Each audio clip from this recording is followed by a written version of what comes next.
வணக்கம். நான் உங்கள் ஜெயா. இன்றைக்கி நம்ம இந்த வீடியோவில் ஜேன் ஆஸ்டன் எழுதின எம்மா இந்த நாவலுடைய சம்மரியை பார்க்கலாம் வாங்க. நாவலோட தொடக்கத்தில் மிஸ் டெய்லருடைய திருமணத்தை பார்க்குறோம். மிஸ் டெய்லர் வந்து எம்மா வுட் ஹவுஸோடைய ஃப்ரெண்டு. அது மாத்திரம் இல்லாமல் எம்மாவோடைய இதுக்கு முன்னாடி இருந்த கவர்னர்ஸு. அவங்க வந்து மிஸ்டர் வெஸ்டனை தான் திருமணம் பண்ணியிருக்காங்க. இந்த திருமணத்துக்கு நான் தான் காரணம் அப்படின்றது எம்மாவுடைய எண்ணம்.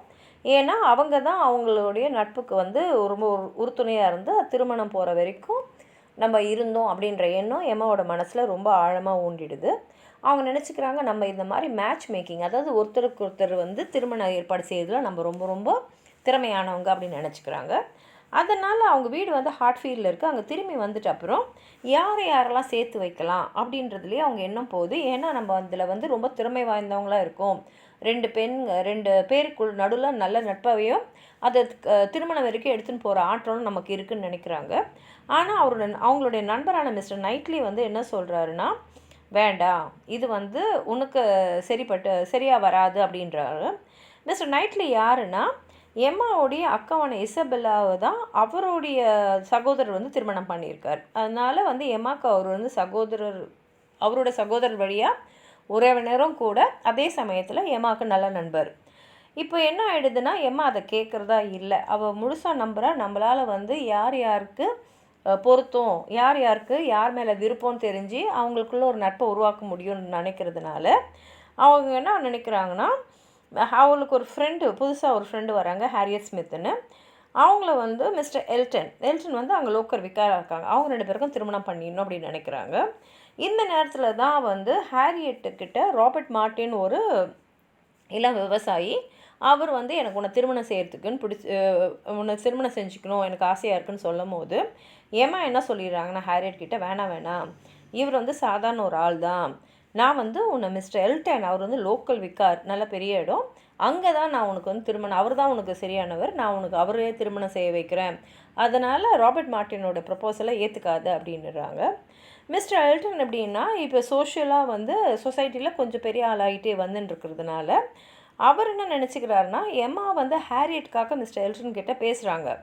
ஆனால் எம்மாவுக்கு நம்மளை தான் பிடிச்சிருக்கு. ஏன்னா எம்மா வந்து ஹை சொசைட்டியில் இருக்கிறவங்க. அதனால் வந்து அவர் நினச்சிக்கிறார், சரி அப்போ நம்ம எம்மாவை திருமணம் பண்ணிக்கிட்டால் நம்மளும் சொசைட்டியில் நல்ல பெரிய ஆளாகிடலாம் அப்படின்னு நினச்சிக்கிறாரு. அதனால் எம்மா அவர்கிட்ட பேசுகிறத லவ்னு நினச்சிக்கிட்டு அவர் வந்து எம்மா கிட்டே ப்ரப்போஸ் பண்ணுறாரு. ஆனால் எம்மா வந்து இதை எதிர்பார்க்கல. ஏன்னா அவங்க என்ன நினச்சிட்டாங்கன்னா, அவருக்கும் வந்து ஹாரியட் மேலே இன்ட்ரெஸ்ட் இருக்குதுன்னு நினச்சிக்கிட்டு தான் அவர்கிட்ட பேசின்னு இருக்காங்க. இது எம்மா அவங்கக்கிட்ட சொன்ன உடனே அவர் கோவம் வந்துடுது. ஏன்னா அவர் என்ன சொல்கிறாருன்னா, என்ன நான் போய் ஹாரியட்டை கல்யாணம் பண்ணிக்கிறதா? ஏன்னா ஹாரியட்டோட சோஷியல் ஸ்டேட்டஸ் ரொம்ப குறைவு. அவர் அதை பார்க்குறாரு. நம்ம சொசைட்டியில் மேலே ஏறணுன்னா நம்மளோட மேட்ச் மேக்கிங், நம்ம யாரை திருமணம் பண்ணிக்கிறோமோ அந்த லெவலில் இருக்கணும்னு எதிர்பார்க்குறதுனால அவர் ரொம்ப அவமானப்படுத்திடுறாரு. எம்மாவும் வந்து அவரை ரிஜெக்ட் பண்ணிடுறாங்க. இல்லை, எனக்கும் வந்து உங்களை திருமணம் பண்ணிக்கிற எண்ணம் இல்லை, நான் ஹாரியட்டுக்காக தான் உங்ககிட்ட பேசினேன் அப்படின்னு சொல்லிட்டதுனால மிஸ்டர் எல்டன் வந்து பாத்துக்கு போகிறாரு. திரும்பி வரும்போது புதுசாக பணக்காரங்களான ஒரு ஒய்ஃபோடு அவர் திரும்பி வராரு. இதுதான் நடக்கும்னு மிஸ்டர் நைட்லியும் எதிர்பார்த்ததுனால அவருக்கு இது புரியுது. ஆனால் ஹாரியட்டுக்கு என்ன ஆகிடுதுன்னா, அவங்களுக்கு ஒரு மாதிரி அவமானமாகிடுது. எம்மாக்கும் வந்து நம்ம தான் அவளை வந்து தவறாக வந்து வழி நடத்திட்டோம் அப்படின்னு நினைக்கும் போது எம்மாக்கும் ரொம்ப கஷ்டமாக இருக்குது. அப்போ தான் ஃப்ராங்க் சர்ச்சில், அவர் வந்து மிஸ்டர் வெஸ்டனுடைய மகன், அவர் வந்து ஒரு 2 வாரம் இங்கே இருக்கிறதுக்காக அவர் வராரு. ஃப்ராங்கை வந்து அவருடைய பணக்காரரும் ரொம்ப டாமினேட்டிங்காக இருக்கக்கூடிய ஆண்ட் வந்து அடாப்ட் பண்ணியிருக்காங்க. இதுக்கு முன்னாடியும் ஃப்ராங்க் அங்கே கொஞ்சம் சமயங்களில் வந்திருக்காரு. இப்போ மிஸ்டர் நைட்லி வந்து எம்மா கிட்ட சொல்கிறாரு, ஃப்ராங்க் வந்து நல்ல புத்திசாலி பையன்தான், கூட இருந்தால் ரொம்ப வந்து கலகலப்பாக பழகக்கூடிய ஆள் தான், ஆனால் கேரக்டர் வந்து ரொம்ப ஷாலோவாக இருக்குது அப்படின்றாரு. அதே சமயத்தில் ஜேன் ஃபேர்ஃபேக்ஸும் அங்கே வராங்க. அவங்க ஏன் வராங்கன்னா, அவங்களோட ஆண்டான மிஸ் பேட்ஸையும் கிராண்ட் மதரான மிஸ்ஸஸ் பேட்ஸையும் கொஞ்சம் பார்த்துட்டு கொஞ்ச நாள் அங்கே இருந்துட்டு, அவங்களுக்கு இப்போ பண தேவையில் அவங்க கொஞ்சம் இருக்கிறதுனால எங்கேயாவது கவர்னர்ஸ் வேலை கிடச்சிதுன்னா போகலாம் அப்படின்னு வராங்க. இப்போ ஜேன் ஃபேர்ஃபேக்ஸும் எம்மாவும் ஒரே வயசு தான். ஜேனுக்கு நல்ல படிப்பும் இருக்குது. அந்த படிப்பு வந்து அவங்களுக்கு கொடுத்தது வந்து அவங்க அப்பாவுடைய ஃப்ரெண்டான கர்னல் கேம்பெல் தான். ஆனால் எம்மாவுக்கு வந்து ஜேனை கொஞ்சம் பிடிக்காது. ஏன்னா எல்லாருக்குமே ஜேனை வந்து ரொம்ப பிடிக்கும், அவளை பற்றி ரொம்ப பாராட்டுறதுனால எம்மாவுக்கு வந்து அவ மேலே கொஞ்சம் பொறாமையாக இருக்கும். அதுலேயும் வந்து பார்த்திங்கன்னா மிஸ்ஸஸ் வெஸ்டனும் மிஸ்டர் நைட்னியும் வந்து ஜேனை ரொம்ப பாராட்டுவாங்க. அது எம்மாவுக்கு கொஞ்சம் எரிச்சலாக இருக்கும். இப்போ மிஸ்ஸஸ் எல்டன் வந்து ஜேனை வந்து சொல்கிறாங்க, கவலைப்படாத, நான் உனக்கு ஒரு நல்ல கவர்னன்ஸ் போஸ்ட் வந்து நல்ல இடத்துல உனக்கு வாங்கி கொடுக்குறேன் அப்படின்லாம் சொல்கிறாங்க. ஏன்னா அவங்களுக்கும் ஜேனை ரொம்ப பிடிக்கும். இப்போது எம்மா என்ன நினைக்கிறாங்கன்னா, ஜேனும் மிஸ்டர் டிக்சனும், அவர் வந்து கர்னல் கேம்பெல்லோடைய சன்-இன்-லா முறை வரும், அவங்க 2 பேரும் ஒன்றா பழக்கிறத பார்த்து அவங்களுக்குள்ளே ஏதோ ஒரு அட்டாச்மெண்ட் இருக்குது, அதனால தான் அவள் சீக்கிரமாக வந்திருக்கா அப்படின்னு நினைக்கிறாங்க. இதை வந்து அவள் ஃப்ராங்க் சொல்கிறா. அப்போ ஃப்ராங்க் வந்து ஜேனியும் கேம்பல்ஸையும் வேமவுத்தில் வந்து போன வருஷம் பார்த்துருக்காரு. அவரும் வந்து ஆமாம்மா நீ சொன்னது கரெக்ட் தான் அப்படின்ற மாதிரி எம்மா கிட்ட சொல்லிடுறாரு. இப்போ என்ன ஆகிடுதுன்னா, எம்மாவுக்கு வந்து ஒரு பியானோ ஃபோர்ட் வந்து வருது. அது யார் அனுப்புனாங்கன்ற பேரெலாம் வருதுனால இன்னும் கூட எம்மா வந்து நம்ம நினச்சது கரெக்ட் தான் அப்படின்னு நினச்சிக்கிறாங்க.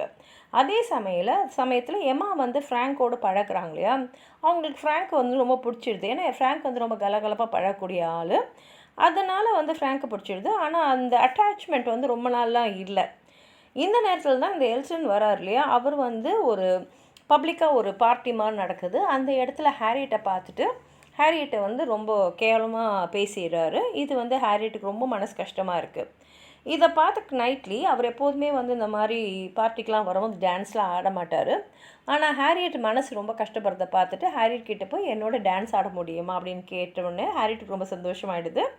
அவருக்கும் வந்து சரி இந்த பொண்ணோட மனசு கஷ்டத்தை சரி பண்ணும் அப்படின்ற மாதிரி ஆகிடுது. இந்த பார்ட்டி முடிஞ்ச மறுநாள் வந்து ஃப்ராங்க் வந்து ஹாரியட்டை வந்து ஹார்ட்ஃபீல்டுக்கு அழைச்சின்னு வர்றாரு. ஏன் அழைச்சின்னு வர்றாருன்னா, அவர் வர வழியில் பார்த்தா அவள் மயங்கி விழுந்திருந்தா. ஏன்னா அங்கேருந்த லோக்கல் ஜிப்சிஸ்லாம் அவளோட கொஞ்சம் சண்டை வந்து போட்டு அந்த ப்ரெஷர் தாங்காமல் அவள் மயக்கடிச்சு விழுந்ததை பார்த்துட்டு ஃப்ராங்க் வந்து ஹாரியட்டை அவர் ஹார்ட்ஃபீல்டுக்கு வந்ததுனால அவங்க கொண்டு வரா.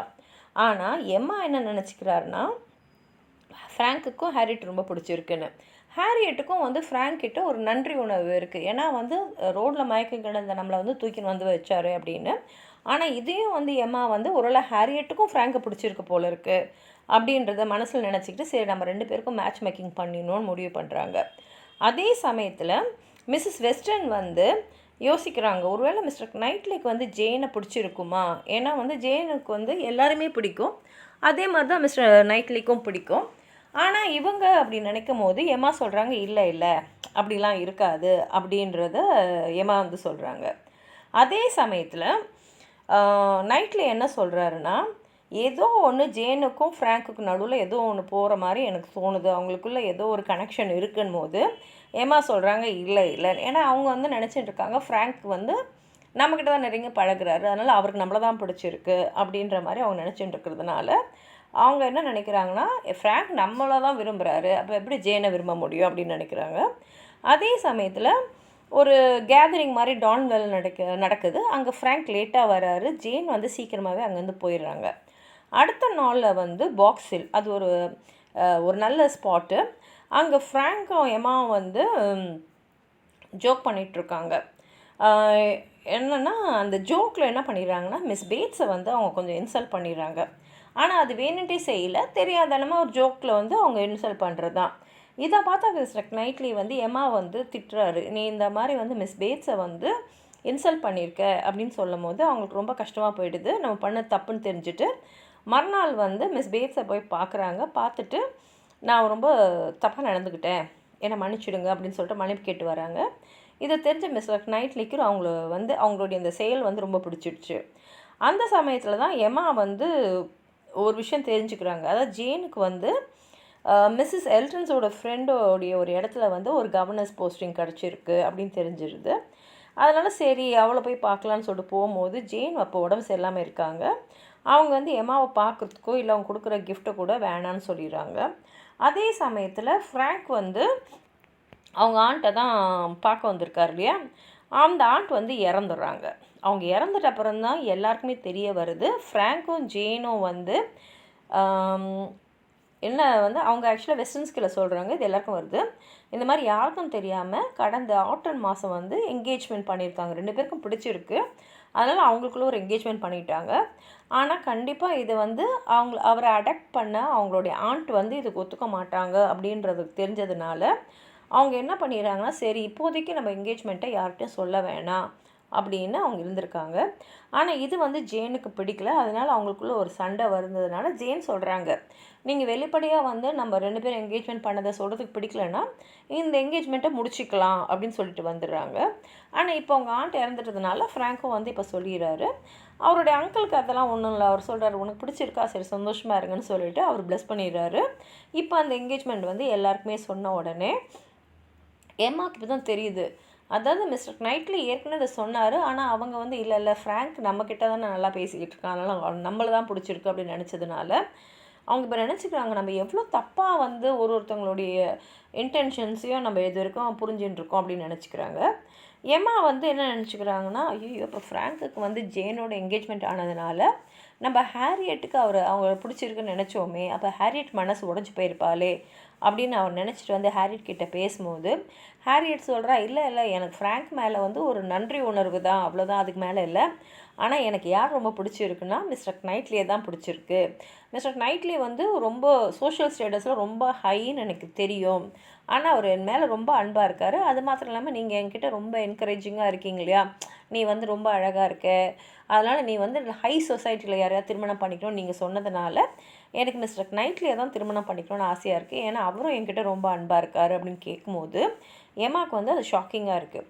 ஏன்னா இதை கேட்கும் போது தான் அவங்களுக்கே புரியுது அவங்க வந்து உள்ளுக்குள்ளே மிஸ்டர் நைட்லியை லவ் பண்ணியிருக்காங்கன்னு. இப்போ மிஸ்டர் நைட்லிக்கும் வந்து ஃப்ராங்க்கும் ஜேனுக்கும் என்கேஜ்மெண்ட் ஆகிடுச்சுன்னு தெரிஞ்ச உடனே அவர் நினச்சிக்கிறாருன்னா எம்மா வந்து வருத்தத்தில் இருப்பா, ஏன்னா ஃப்ராங்க் வந்து அவளை தான் விரும்புகிறதா அவன் நினச்சிட்டு இருக்கா அப்படின்றதுனால அவர் எம்மாவை சமாதானப்படுத்துறதுக்காக அங்கே வராரு. ஆனால் அவள் வந்து ஒத்துக்கிறா, இல்லை நான் முட்டாள்தனமாக ஃப்ராங்க்குன்னு நினச்சிட்டு இருந்தேன், ஆனால் அது இல்லைன்னு போது அவருக்கு புரிஞ்சிடுது எம்மாவுக்கு நம்ம மேலே தான் வந்து அன்பு இருக்குது அப்படின்னு சொல்லிட்டு. அதனால் அவர் எம்மா கிட்ட ப்ரப்போஸ் பண்ணுறாரு. சந்தோஷமாக எம்மாவும் அதை ஒத்துக்கிறாங்க. அதே மாதிரி ராபர்ட் மார்ட்டினும் ஹேரியட்டை பார்க்கும்போது 2வது வாட்டியாக ப்ரப்போஸ் பண்ணுறாரு. இந்த வாட்டி ஹேரியட் வந்து ரொம்ப சந்தோஷமாக அவருடைய ப்ரப்போசலை ஏற்றுக்கிறாங்க. உடனே திருமணமும் பண்ணிக்கிறாங்க. ஜேனும் எம்மாவும் வந்து திரும்பி நண்பர்களாகிடுறாங்க. இப்போ ஃப்ராங்க்கும் ஜேனும் வந்து வெஸ்டர்ன்ஸை பார்க்க வராங்க. அவங்க என்ன நினைக்கிறாங்கன்னா, இப்போ ஃப்ராங்கோட ஆண்ட் வந்து இறந்துட்டாங்க இல்லையா, அதனால் அந்த மோர்னிங் பீரியட் முடிஞ்ச உடனே நம்ம திருமணம் பண்ணிக்கலாம் அப்படின்னு முடிவு பண்ணுறாங்க. அதனால் நவம்பர் மாதம் முடியறதுக்குள்ளே எம்மாவும் மிஸ்டர் நைட்லியும் மேரேஜ் ஆகிடுது. அவங்க வந்து ரொம்ப சந்தோஷமாக ஒரு பர்ஃபெக்ட் ஹாப்பினஸோடைய ஒரு ஆரம்பமாக அவங்களுடைய வாழ்க்கையை தொடங்குறதா இந்த நாவல் முடிஞ்சிருக்கு. ரொம்ப அருமையான ஒரு நாவல். உங்களுக்கு எதாவது சொல்லணும்னு நினச்சிங்கன்னா கீழே இருக்கிற கமெண்ட் பாக்ஸில் எழுதுங்க. இந்த வீடியோவை லைக் பண்ணுங்கள், உங்கள் ஃப்ரெண்ட்ஸோடு ஷேர் பண்ணுங்கள். சப்ஸ்கிரைப் பண்ணாதவங்களாம் ப்ளீஸ் சப்ஸ்கிரைப் பண்ணி சப்போர்ட் பண்ணுங்கள். நன்றி.